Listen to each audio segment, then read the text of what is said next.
It was his aunt on the phone. She was asking me to pray as her nephew was in an ambulance en route to Children's Hospital. It was a call that to this day is a cornerstone of our ministry.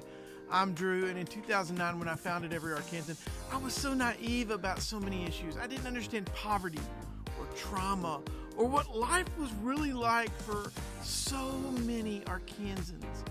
And most of all, I didn't understand what this young man was actually going through. A few hours after that first call, I got an update from the doctors.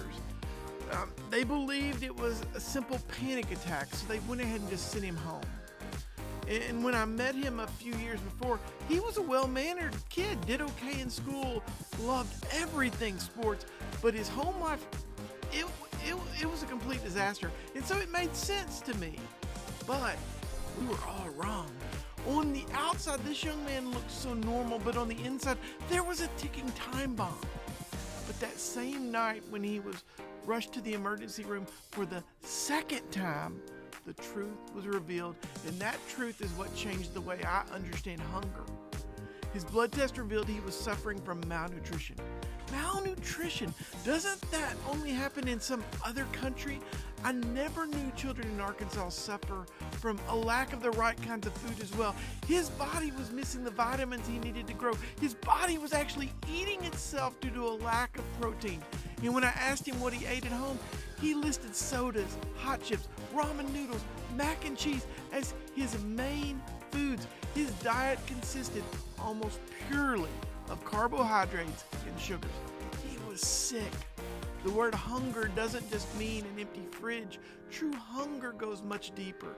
2 out of 3 Arkansas kids rely on free and reduced school lunches, but those typically only provide about 600 to 800 calories. And when school is out, these kids go hungry. At home, his family receives SNAP assistance, which is around $2 per meal. For poor families, their only option are cheap processed foods that ease hunger pains but create even more problems.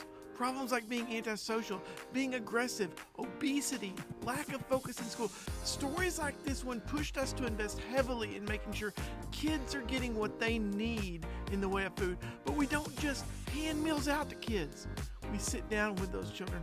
We encourage them to eat their meals. We play games. And most importantly, we show them something they need. Love. It's hard to put a true value on what these meals have made possible.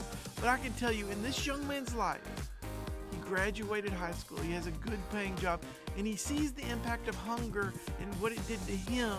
And has a heart to feed the kids in his own community. Whether it is after-school meals or summer meals or our food boxes, all those good foods make a difference. When you partner with Every Arkansan to help young men just like this have the resources they need, not only do they survive, but they begin to thrive.